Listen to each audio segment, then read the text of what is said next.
Dan itu juga kenapa fiksi-fiksi di Indonesia tuh didominasi romansa remaja dan romansa religi. Kita menyensor diri kita sendiri karena nggak kepengen orang lain melihat kita buruk dari buah pemikiran kita. Jadi ada ketakutan gimana sih orang ini nanti akan membaca naskahku. Benar-benar. Ini kasus yang sederhana sih sebenarnya, tapi setelah kalau misalnya dihubungkan dengan Sarah tadi, penulis bisa jadi takut gitu kan. Semua perempuan itu pelacur gitu. Jadi istri juga sebenarnya pelacur gitu. Halo semuanya, kembali lagi sama aku Mela di channel Forbidden Questions, segmen Forbidden Conversation. Dan kali ini, di episode kali ini aku membawa teman baikku, Mas Andri, yang bekerja sebagai editor di industri penerbitan buku di Penerbit Haru. Mas Andri mau kenalan dulu nggak sama teman-teman audiens Forbidden Questions?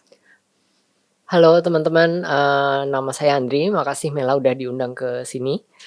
Nama saya Andri, saat ini saya bekerja sebagai editor di Penerbit Haru.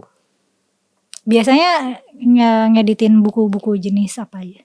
Oke, biasanya naskah yang saya pegang di Haru, kami pegang di Haru adalah naskah-naskah terjemahan terutama dari negara-negara Asia. Saat ini yang paling banyak kami kerjakan dari Jepang, dari Korea, dari Cina dan Taiwan. Dan saat ini kami sedang berusaha untuk mengerjakan juga dari penulis-penulis lokal juga. Ngomong-ngomong sastra Jepang, aku ngerasa sastra Jepang itu kaya banget dan diverse banget. Kalau mau cari yang aneh banget ada, kalau mau cari yang biasa banget juga ada. Nah, sementara itu sastra Indonesia atau perbukuan Indonesia secara umum, menurut aku gitu-gitu aja ya. Mengingat kita negara yang besar dan diverse, ketika dunia lagi banyak membicarakan soal inklusivitas, menurut aku buku-buku terbitan lokal kurang banyak ngomongin itu. Kayak masih nerbitin buku-buku yang temanya gitu-gitu aja. Kalau dari Mas Andri, di penerbitan buku ini sebenarnya ada apa sih gitu? Kenapa nggak banyak buku yang menyinggung diversity secara gamblang gitu? Oke. Kayak yang Mela bilang, Jepang sangat kaya bukunya. Mereka punya buku dari A sampai Z mungkin ya, bisa dibilang dari yang paling aneh sampai yang paling biasa aja. Mungkin yang paling besar yang mungkin yang bisa kita amati, teman-teman juga yang bisa amati, kalau penerbit mencari naskah, mereka selalu mencantumkan satu syarat yang itu kayaknya selalu ada di penerbit manapun, yaitu mereka mencari naskah yang tidak menyinggung sara, yang seharusnya itu menjadi kekayaan kita, seperti kita punya banyak suku, kita punya 5 agama yang kita bisa bahas dari segala sudut gitu. Tapi penerbit banyak yang membatasi itu. Mungkin itu bisa jadi salah satu alasan kenapa penulis kita nggak mengeksplor sesuatu yang seharusnya menjadi kekayaan kita. Dan itu juga kenapa fiksi-fiksi di Indonesia tuh didominasi romansa remaja dan romansa religi. Karena itu mungkin kayak ranah yang aman gitu, yang putih. Kan kalau nyinggung sara itu kayaknya takutnya nggak boleh. Kayak kenapa? Sebenarnya apa yang ditakutkan? Dari sisi penerbit, karena tingkat tadi menyinggung, tingkat ketersinggungan orang kan tentu berbeda-beda ya. Seandainya ada satu orang yang tersinggung dengan suatu pernyataan tertentu di dalam buku, kan itu bisa menjadi sesuatu yang bisa memantik sesuatu. Apalagi saat ini kita hidup di dunia sosial media yang informasi itu menyebar dengan begitu cepat. Satu informasi dalam tanda kutip salah bisa gimana ya? Chain effect-nya tuh bisa damage-nya kegedean. Gede, betul. Dan buat penerbit, aku sebagai penerbit, mendingan gak ambil risiko itu. Iya. Tapi itu aku ngeliatnya tuh kayak kalau nggak dibahas, pembaca nggak dewasa karena kan kita nih hidup di masyarakat yang beragam. Terus kita nggak dikasih bacaan yang diverse, jadinya orang akan ada di bubble-nya terus. Mereka tuh nggak tahu perspektif dari misalnya dari minoritas gitu.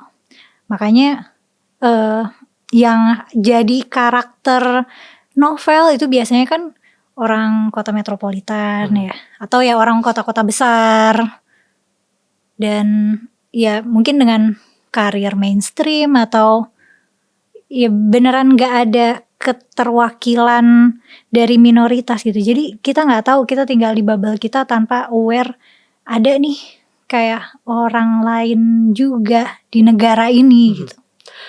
Oke, mungkin gini ngelihatnya adalah tadi kita ngelihat dari sisi industrinya, yaitu penerbit sedikit banyak membatasi untuk bukan mencari aman juga sih, untuk melindungi usaha mereka.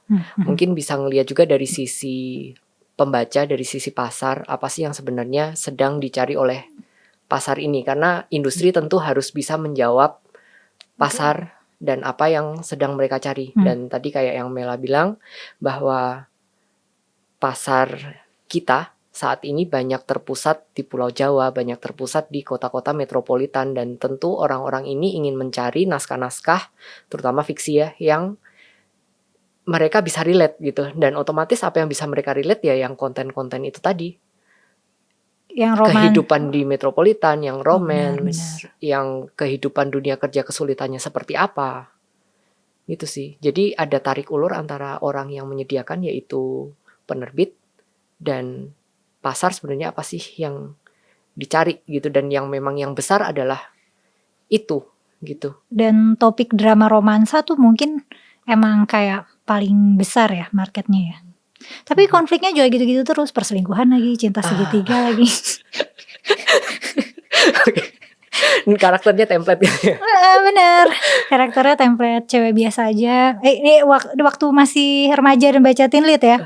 Itu tuh masih sama kayak sinetron-sinetron, atau mungkin kayak drakor remaja, kayak ada cewek biasa aja, nggak terlalu spesial, lumayan cantik, nggak pinter, nggak kaya, tapi cowok paling populer di sekolah nih ngejar-ngejar dia banget sampai dia tuh dimusuhin sama geng cewek populer gitu.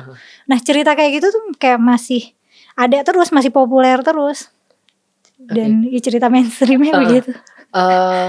Menurutku semua orang itu punya, gimana ya nyebutnya, dari mana mereka masuk untuk mulai baca.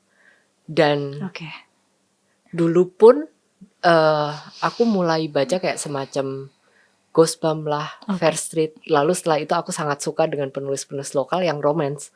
Kayak siapa ya dulu? Windri Ramadina, lalu ada aku dulu suka Esti Kinasih. Iya. Betul. Aku dulu juga masuknya dari situ. Dan kita pasti akan selalu ada kan, anak SMA kan pasti akan selalu generasi berikutnya bakal ada. Jadi ada kemungkinan ya yang mereka akan masuk dari situ. Kenapa cerita itu masih terus hidup gitu. Karena itu biasanya juga emang masalah romansa template di kehidupan remaja juga gitu. Masalah terbesar remaja adalah percintaan, sakit hati dan jatuh cinta. Benar. Bukan masa depan. Setelah lulus dari SMA mungkin mereka baru mikir masa depan. Tapi kalau misalnya takut untuk mengeksplor topik SARA karena takut ada yang tersinggung, sebenarnya kan esensi sastra fiksi itu harusnya bebas ya nggak sih? Maksudnya itu fiksi itu harusnya tempat yang paling bebas untuk mengeksplorasi karakter, setting, masalah, alur, pokoknya itu kayak tempat paling bebas gitu. Mungkin jadi sharing aja sih, waktu aku dulu sempat menulis, yang romance. Salah satu tantangan terbesarku adalah mengenal siapa karakterku. Dan yang bikin aku gak bisa mengenal karakter karena kompas moralku sendiri menghambat, kebayang gak ya?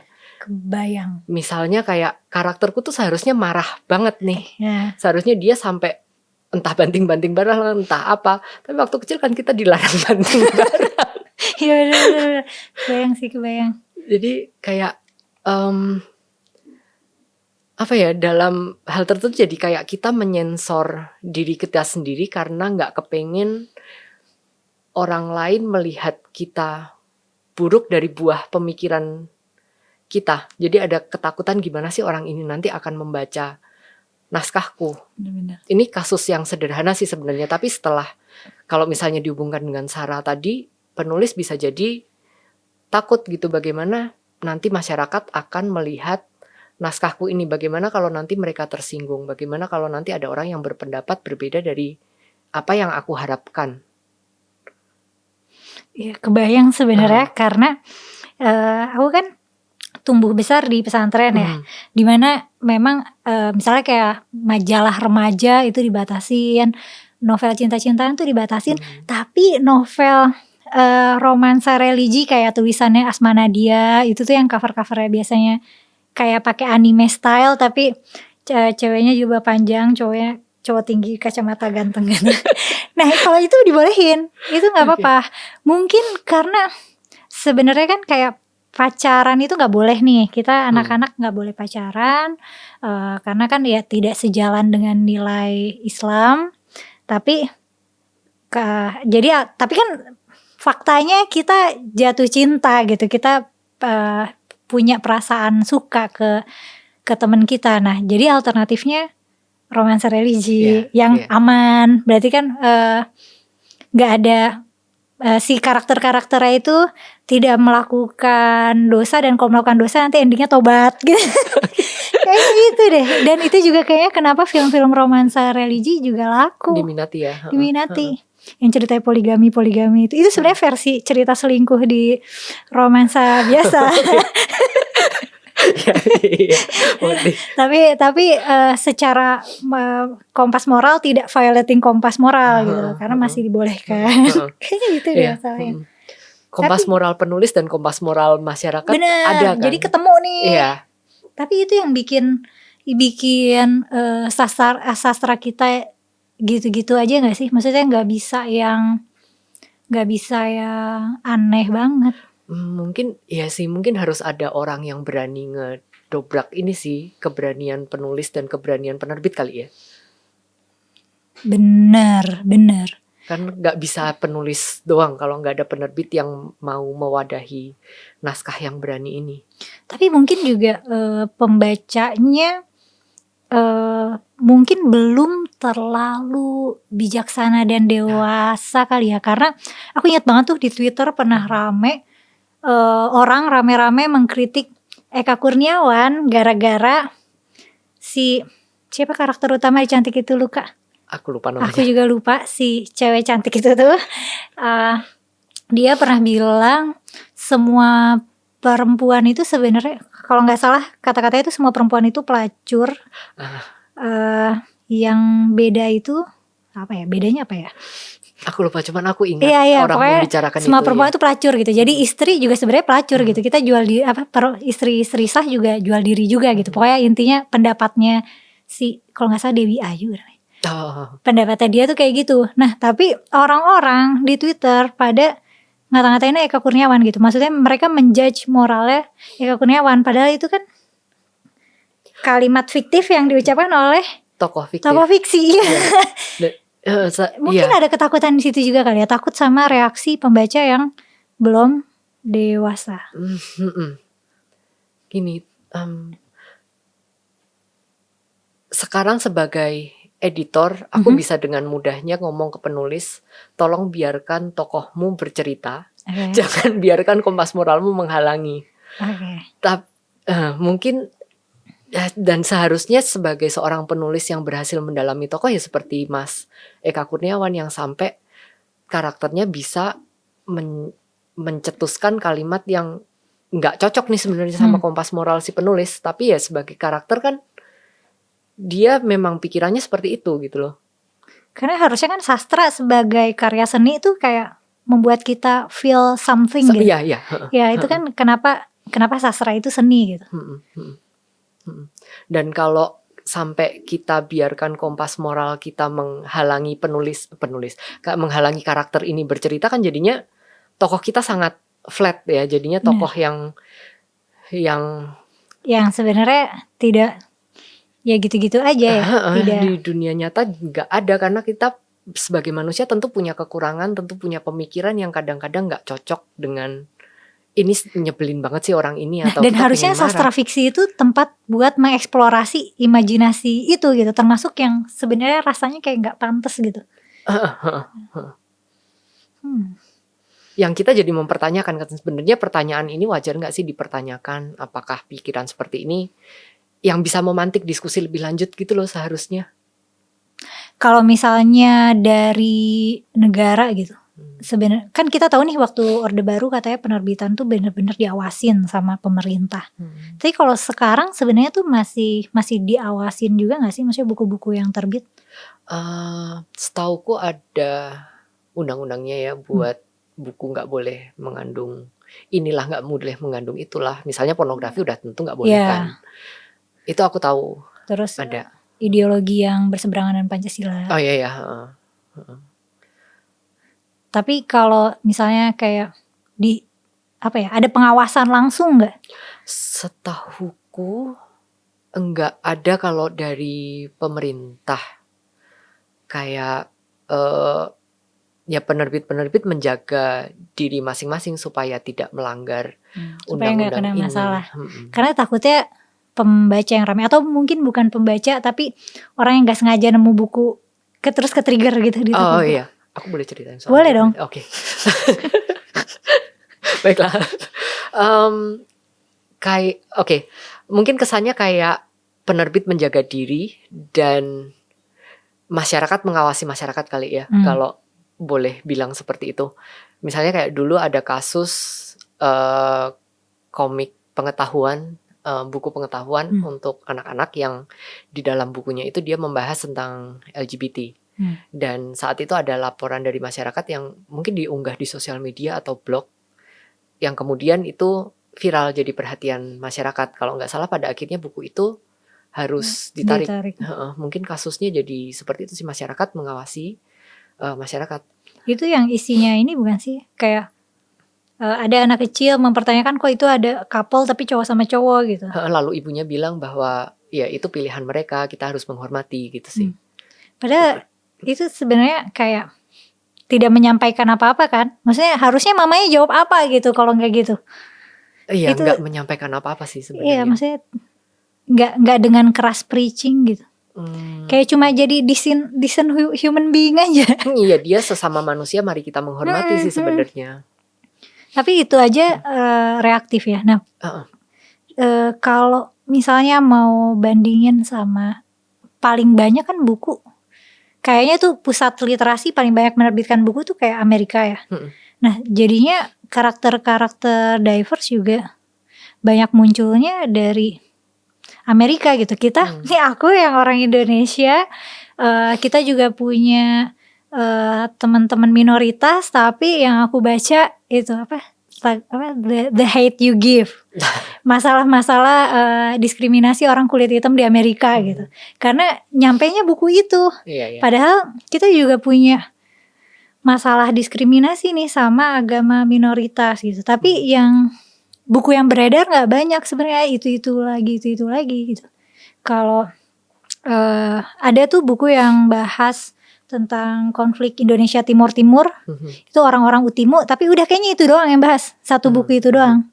Terus konflik lain nggak tahu deh, kayaknya nggak begitu banyak yang mengcover fiksi sejarah Indonesia jadi fiksi gitu. Karena kalau mau ngomongin tahun 65 misalnya, ya mungkin cuma Pulangnya Mbak Lela Hudori sama dari dalam kubur.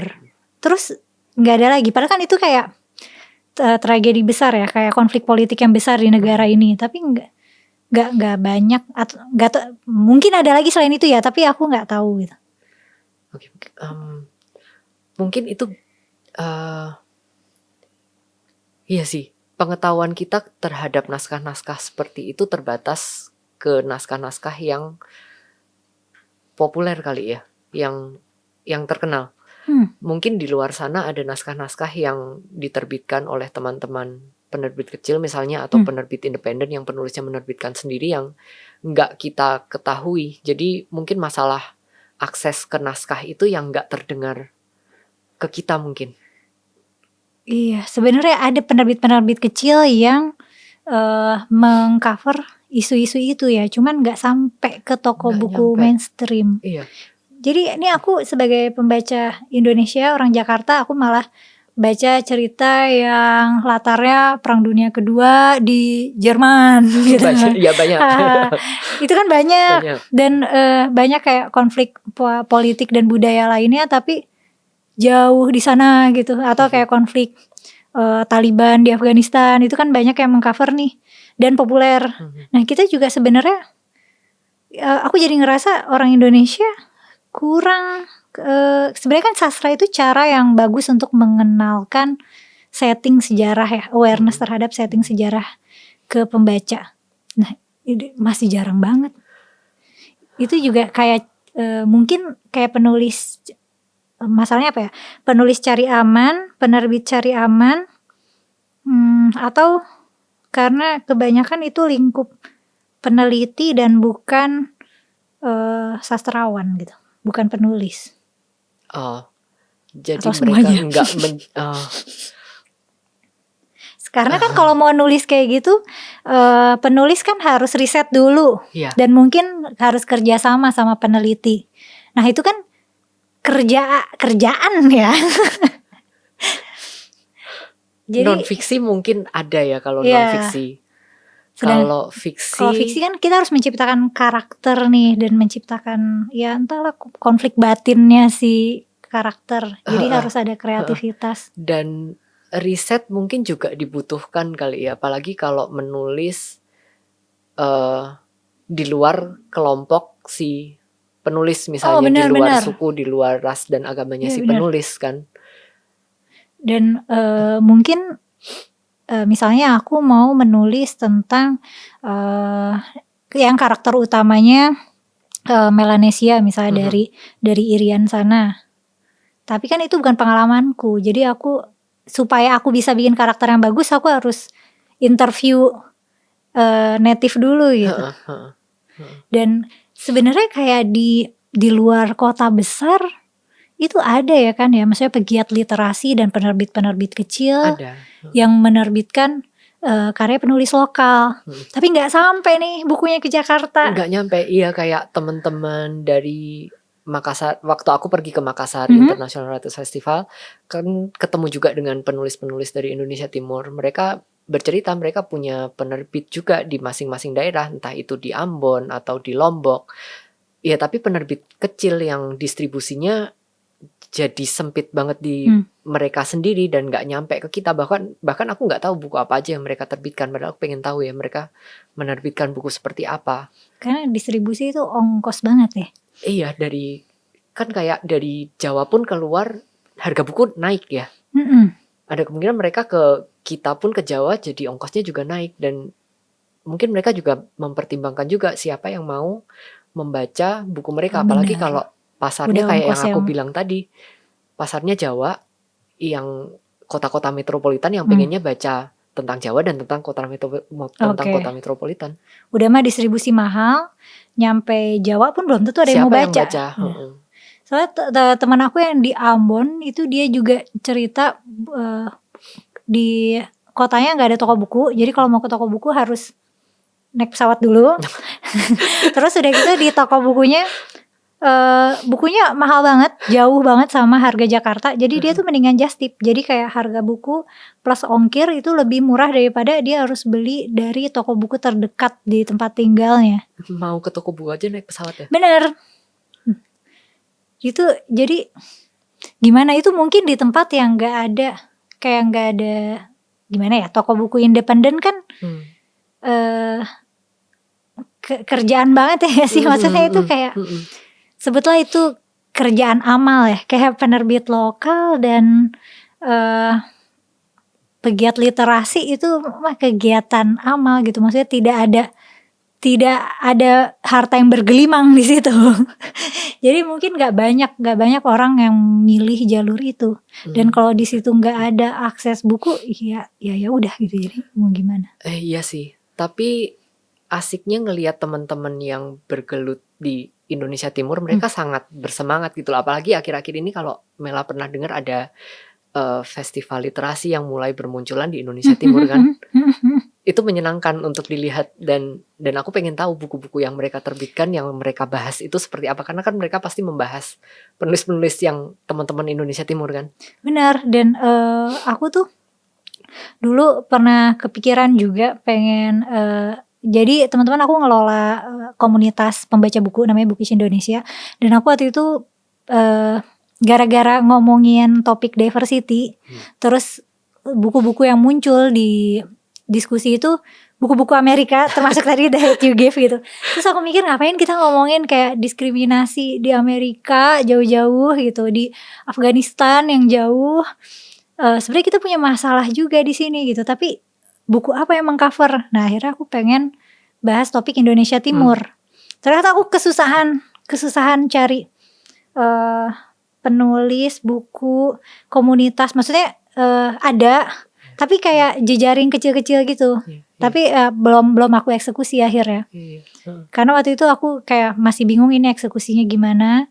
Yang mau aku highlight apa, itu bingung gitu. Jadi kayak diversity di negara kita sendiri ini belum banyak terefleksikan di karya tulis. Iya, di karya kita sendiri. Padahal ya banyak sih ya yang bisa kita bahas, kayak tadi entah itu diskriminasi lah, entah itu masalah beragama di keluarga sendiri kan bisa jadi cerita sendiri kan. Bener, karena kan sebenarnya ya kalau kita ngomongin gak mau menyinggung sara gitu karena takut ada yang tersinggung, kayak masalah diskriminasi ras, diskriminasi agama, diskriminasi sara apa tuh panjangannya? Seks, suku, ras, ya agama. pokoknya diskriminasi orientasi seksual, sara apa, seks, agama, suku, agama, ras, suku, agama, antar golongan. Ras antar golongan. Nah, kita tuh punya banyak masalah ginian sebenarnya. Jadi kayak kalau dilarang menyinggung sara itu kayak kita disuruh tutup mata sama realita yang sebenarnya ada gitu. Oke, padahal masalahnya ada, tetapi kenapa nggak kita bahas gitu kan? Seharusnya kita bahas dan kita pikirin bareng-bareng. Bener, karena ketika nggak dibahas, yang ada jadinya kita nggak tahu, karena kita nggak tahu kita jadinya berprasangka, dan jadinya kita bersikap sesuai dengan prasangka kita yang belum tentu benar. Oh iya, kayak tadi Mela singgung tentang hidup di bubble sendiri kan, pasti berkomunikasi ya di dalam bubble itu. Dan komunikasi kalau udah ngomongin kelompok lain kan jadinya tertutup gitu. Padahal kan tinggal tanya aja, bener gak sih seperti ini? Tapi ada kan masalah gak pernah bersinggungan gitu. Jadi tadi aku sempat cerita sama Mas Andri, aku punya teman kuliah yang nanya gini, Mel kok kamu main sama orang Kristen, aku gak pernah berani main sama orang Kristen gitu. Kenapa? Karena di pikiran aku itu kayaknya orang Kristen itu jahat gitu. Tapi kamu tahu kan itu belum tentu benar. Iya, tapi aku tetap ngerasa takut gitu. Itu kan gerakannya dari prasangka gitu. Dan karena beneran gak pernah terekspos. Karena ya aku sama dia sebenarnya sama. Kita tumbuh besar di pesantren yang homogen dan pergaulannya kan cukup dibatasin ya, kayak gak boleh main kemana-kemana gitu. Emang pergaulannya dibatasin.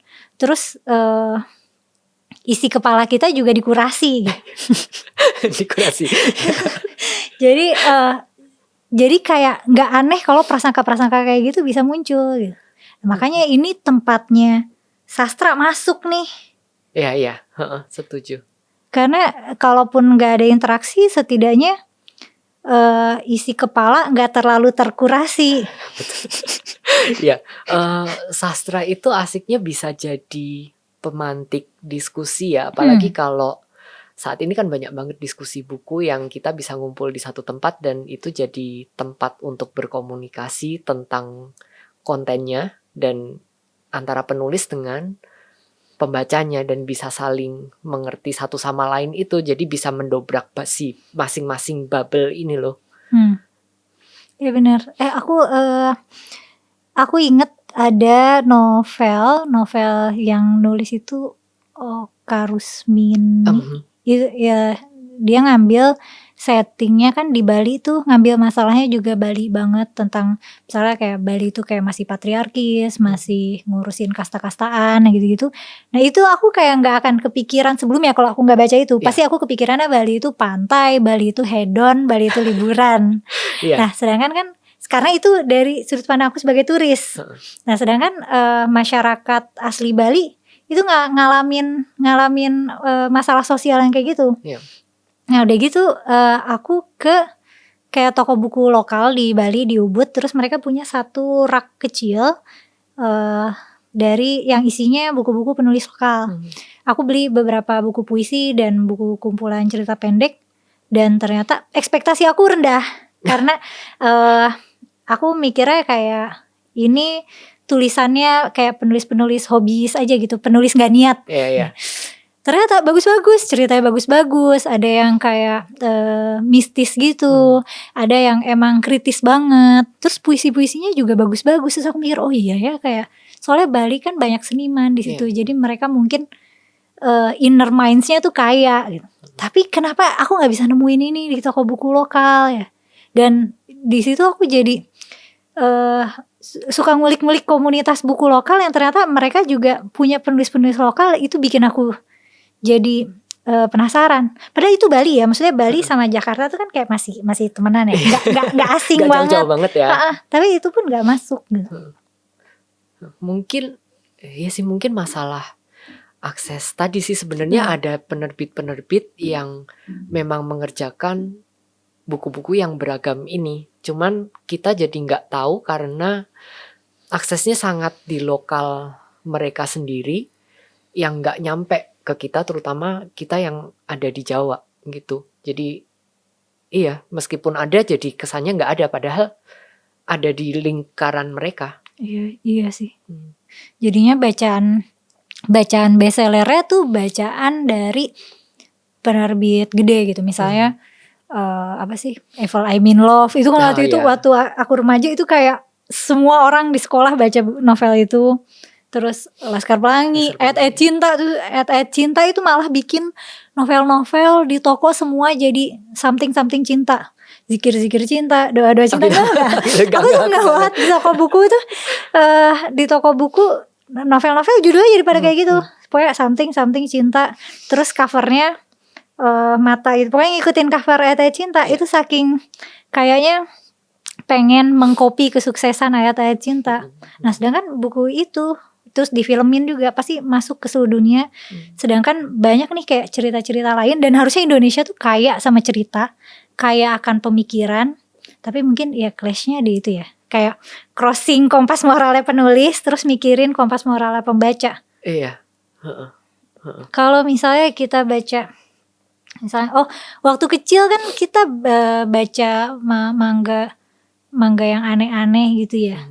Dan kadang para mangaka itu suka eksplisit juga kan, maksudnya kayak bunuh-bunuhan eksplisit, atau kayak kalau ada yang radikal, kayak radikal banget gitu. Tapi itu mungkin terasa tidak terlalu kontroversial karena buku impor, karena dari luar. Terjemahan kali ya, kita merasa buku itu nggak ngomongin tentang kita cuman ngelihat dengan teropong dari jauh aja sih budaya sana itu seperti apa. Dan mungkin karena itu juga penulis kita nggak ragu untuk menulis setting-setting luar negeri. Karena kita jadi pengamat aja sih menurutku. Kita nggak membahas masalah rumah kita. Kadang kan lebih sulit ngomongin masalah rumah kita sendiri daripada ngomongin orang lain. Setting luar negeri itu kan populer ya di novel-novel. Apalagi novel cinta-cintaan. Setting Korea lah, setting Jepang lah kan banyak ya. Terus atau kayak kota-kota di, pokoknya kota-kota romantis gitulah. Mungkin explore romansa di setting luar negeri juga terasa lebih aman kali ya. Menurutku iya, karena berasa lebih bebas ya mungkin untuk mengeksplorasi itu. Bayangin ada karakter, gini. Film Radit dan Jani. Kalau nggak salah itu deh judulnya. Itu kan ceritanya mereka aku nggak ingat mereka nikah apa enggak, tapi kayaknya mereka kumpul kebo dan mereka kabur dari orang tua, mereka kayaknya mereka ngobat juga. Pokoknya itu tuh ada kontroversinya gitu. Tapi kalau misalnya Radit dan Jani itu kita taruh di Amerika aja, itu kayaknya mungkin gak terlalu kontroversial ya. Aku baru mikirin sekarang. Iya kan, jadinya terus ini orang Indonesia kok nulis begini sih, tokohnya Indonesia kok orangnya seperti ini, kok nggak sesuai dengan masyarakat budaya lokal, nggak berbudi seperti orang Indonesia yang seharusnya kan. Sementara kalau kita taruh di Amerika, tontonan Amerika itu sangat gimana ya, udah sering kita tonton di televisi, sering kita tonton di film, dan kita jadi pengamat aja sih. Oke. Terus Mas Andri kan lama tinggal di Jepang. Aku belum pernah ke Jepang, tapi katanya orang Jepang tuh cenderung flat, cenderung tidak ekspresif dalam berinteraksi. Tapi kayak aku dulu ngiranya sebaliknya, karena kayak anime tuh ekspresif banget. Aku kira orang Jepang tuh ngomongnya kayak di anime gitu.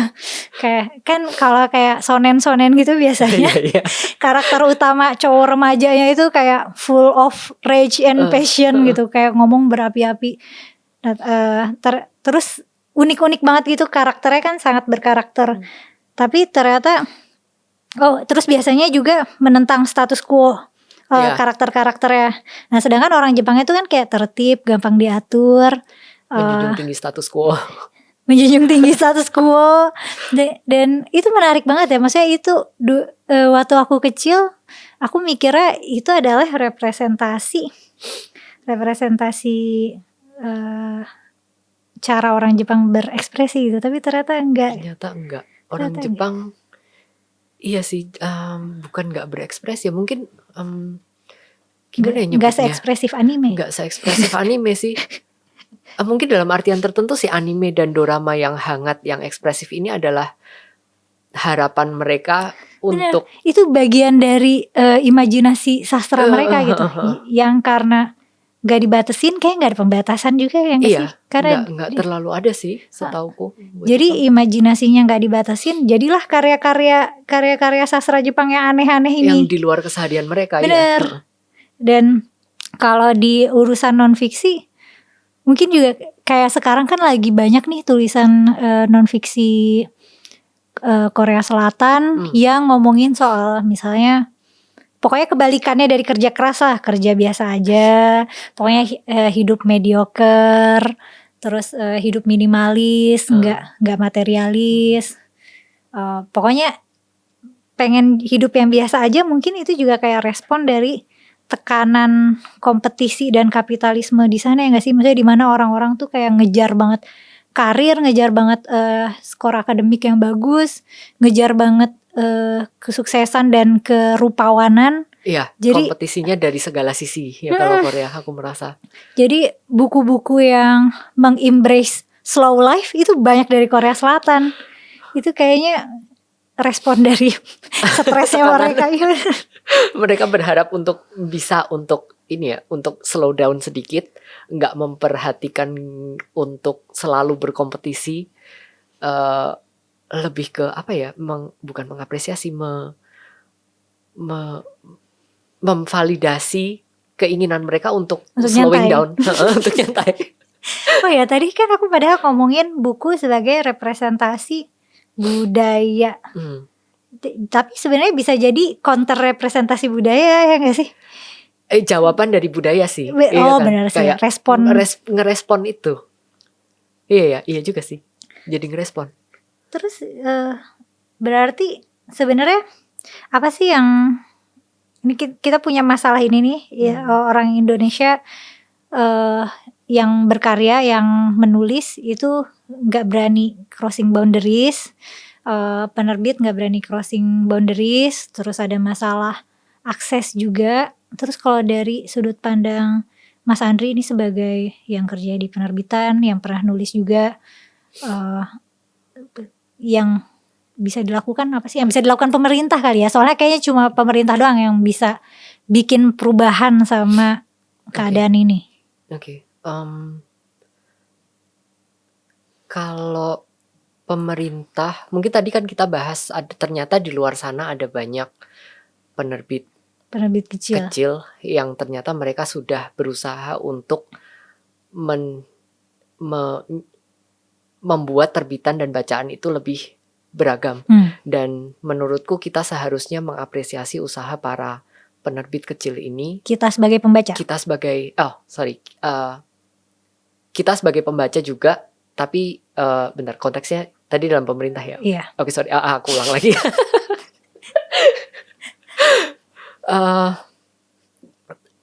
Tadi kita ngomong soal ternyata di luar sana ada banyak penerbit kecil yang sudah berusaha untuk membuat terbitan dan bacaan itu lebih beragam. Terutama mereka berusaha untuk merepresentasikan masyarakat mereka sendiri, golongan mereka sendiri.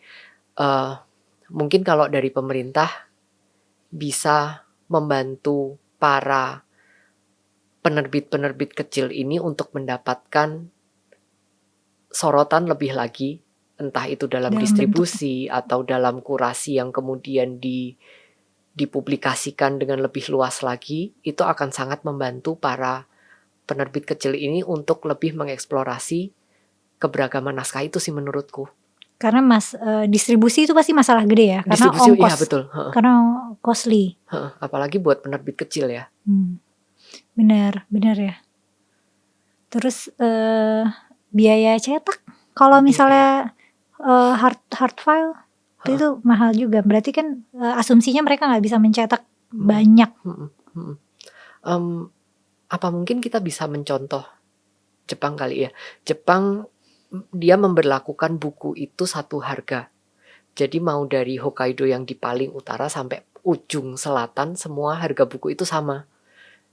Aku nggak tahu bagaimana pemerintahnya mereka bisa harganya sama, karena kan pasti distribusi sangat beda bisa jadi distribusi di subsidi, atau bisa jadi di rata-rata atas. Maksudnya dijual mahal semua. Bisa jadi sih. Tapi kalau lihat harga buku kayaknya nggak mungkin di rata-rata atas, karena semuanya hampir mirip sih. Kalau dirupiahin sekitar 60.000, 70.000. Jadi kayaknya nggak mungkin kalau rata-rata atas. Ada kemungkinan ya itu subsidi untuk distribusinya sih. Murah ya. Tapi kalau manga yang komik yang terbitan Jepang itu kan biasanya mereka lebih gede, lebih tebal, kertasnya lebih bagus. Tapi itu lebih mahal gak sih? Apa sama harganya? Kalau sekarang aku kurang tahu berapa harganya. Pas aku ada di sana udah belasan tahun lalu. Di sekitar 500-an, 600-an yen sih. Sekitar 50-60.000. Sekarang naik pun ya mungkin 70-an ribu kali ya. Untuk ya kayak harga novel berarti ya, kayak harga novel tipis. Kalau hardcover baru sekitar 100-an sekian. Dan itu seluruh negara semua harganya sama gitu loh. Mau dari ujung mana sampai ujung mana harganya sama. Benar-benar kayak satu harga itu bisa jadi solusi ya. Itu berarti akses harga kali ya. Kemungkinan distribusi disubsidi. Iya, kemungkinan. Habis itu akses. Kalau akses wilayah mungkin berarti penerbit kecil dikasih subsidi distribusi.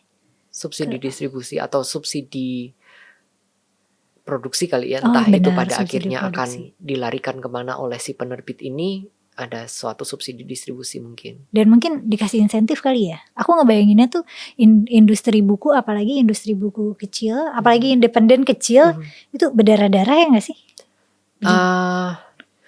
Iya bisa.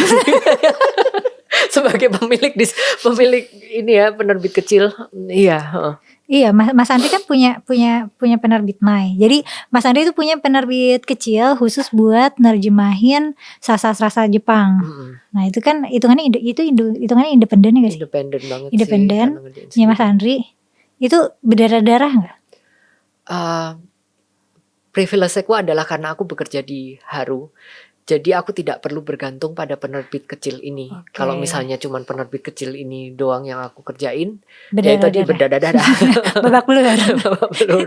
Makanya sebenarnya mungkin kan ada tuh program-program pemerintah yang ngasih insentif ke UMKM buat menggerakkan ekonomi. Mungkin kalau ada insentif buat penerbit kecil gitu, misalnya buat meningkatkan literasi, mungkin juga oke Akan ya sangat sih. terbantu sih teman-teman penerbit. Dan jadinya termasuk aku waktu aku masih muda, aku ngebayanginnya pengen punya penerbit gitu. Pak, setelah dewasa dan tahu realita, waduh kayak aku nggak bisa hidup. Gitu. Jadi pekerja kantoran biasa aja deh. Dihantam ini ya, Iya, kapitalisme. benar. Mau nyantai-nyantai baca buku, nerbitin buku. Mahal itu. Berarti kalau distribusi udah nih, ceritanya udah ke address masalahnya. Kalau masalah dari penulisnya, kalau komisi penulis tuh relatif sama gak sih kayak di seluruh dunia? Komisi Kan penulis katanya itu kan, royalti ya berarti. iya. Kalau royalti setauku penerbit di Indonesia rata-rata sama sih. Oke. Nggak ada perubahan yang sangat signifikan sih kalau dari situ. Mungkin selama ini yang Penulis dipajakin gak sih? dipajakin. Mungkin itu yang selama ini para penulis, teman-teman penulis sedang perjuangkan itu pajak penulis Supaya nggak kena pajak. supaya nggak mahal-mahal amat lah paling Oke. enggak. Oke. Kalau nggak kena pajak kayaknya mungkin jangka yang sangat panjang sekali ya, paling nggak mahal-mahal amat. Oke. Karena pajaknya mahal. Dipotong dulu 15% yang kemudian bisa disesuaikan di SPT tahunan kalau nggak salah. Oke. Dan itu juga sebenarnya menghambat proses kreatif ya nggak sih? Jadi kan penulis kan mikir lagi nih mau nulis takut nggak bisa hidup.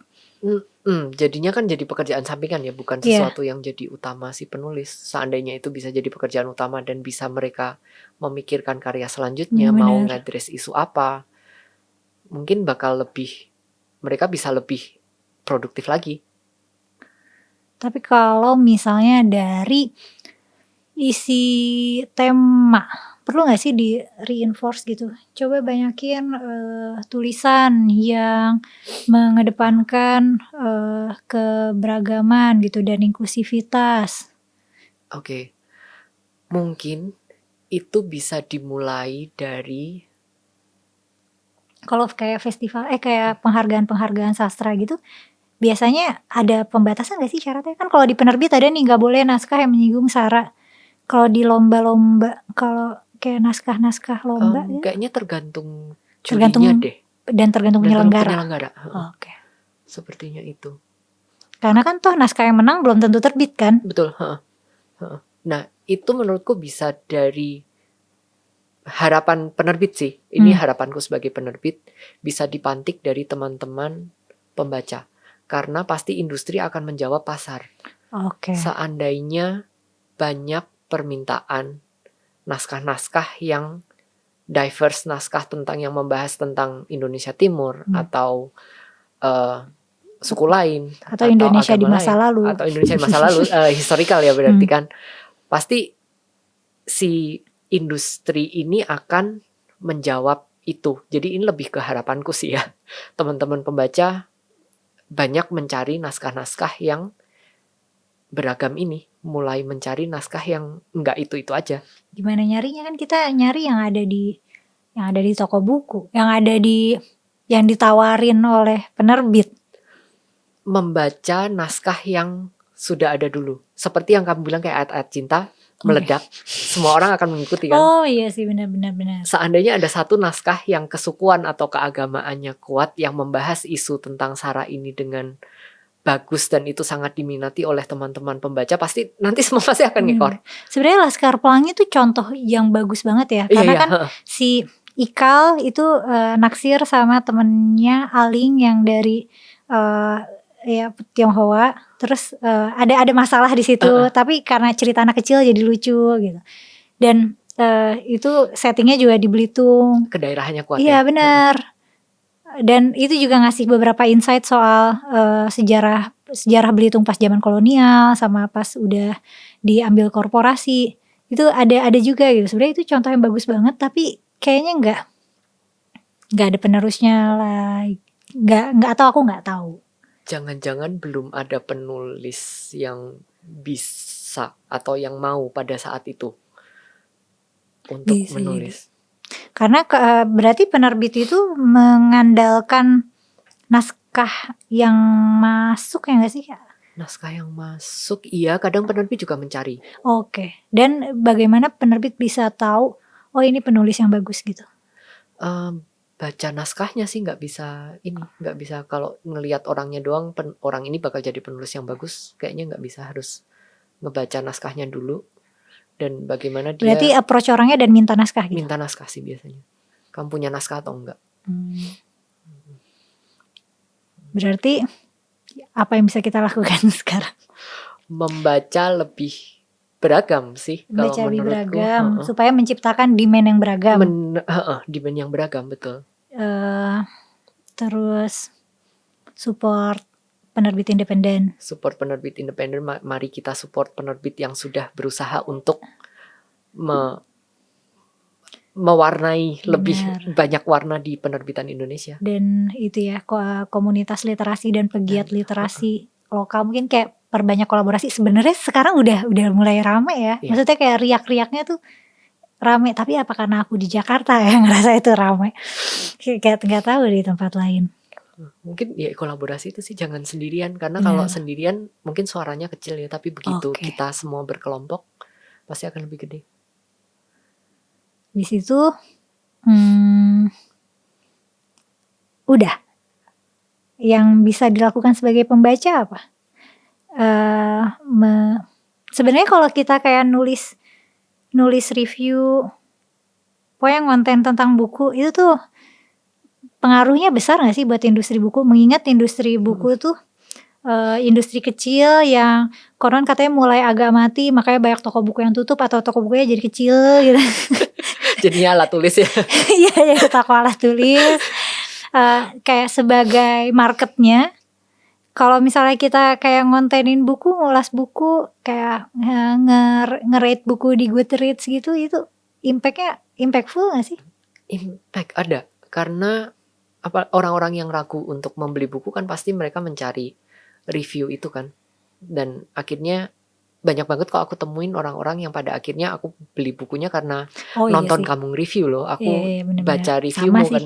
Sama sih, aku karena lihat kamu baca, aku juga jadi baca sih.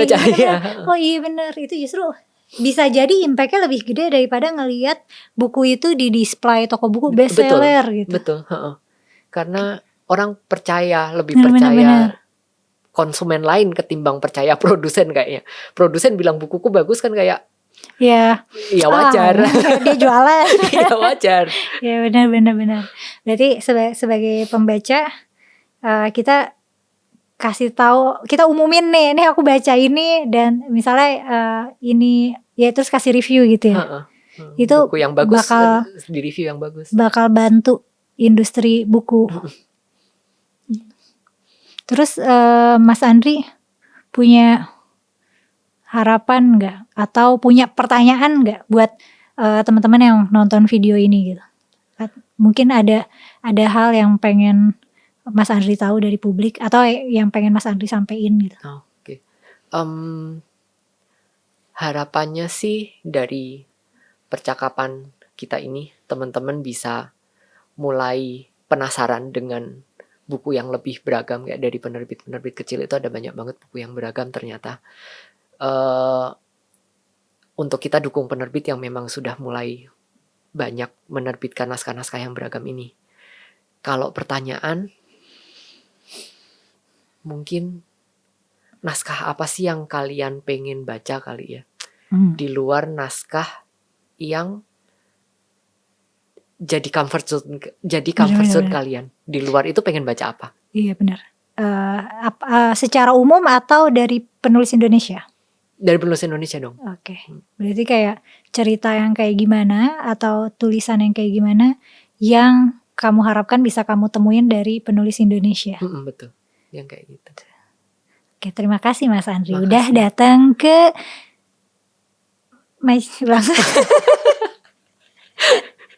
Terima kasih Mas Andri udah datang ke channel kecilku hari ini. Semoga teman-teman bisa ngerasa percakapan hari ini tuh insightful dan menyenangkan, dan tetap membaca ya. Kalau lagi baca apa, boleh share-share ke aku juga. Boleh ngecek penerbit tempat Mas Andri kerja tuh, penerbit Haru. Itu nerbitin banyak buku-buku Asia utamanya. Dan Mas Andri juga punya penerbit independen namanya penerbit Mai. Aku baca kayaknya hampir semua penerbit Mai aku baca deh. Terima kasih. Karena kan setahun keluar bukunya nggak terlalu banyak ya nggak sih? Enggak banyak, cuma 2 1 tahun. Tuh cuma 2 1 tahun, pantesan aja aku baca. Cuma 2. Nah gitu. Jadi PR-nya hari ini adalah tetap membaca, support local independent bookstore, support penulis lokal juga, dan semoga kayak concern-concern yang kita suarakan bisa nyampe nih ke pemangku kebijakan supaya ada perubahan buat environment literasi Indonesia. Amin. Amin. Diakhiri dengan doa. Oke, makasih udah nonton sampai selesai. Makasih Mas Andri udah datang. Makasih. Sampai ketemu lagi. Makasih teman-teman.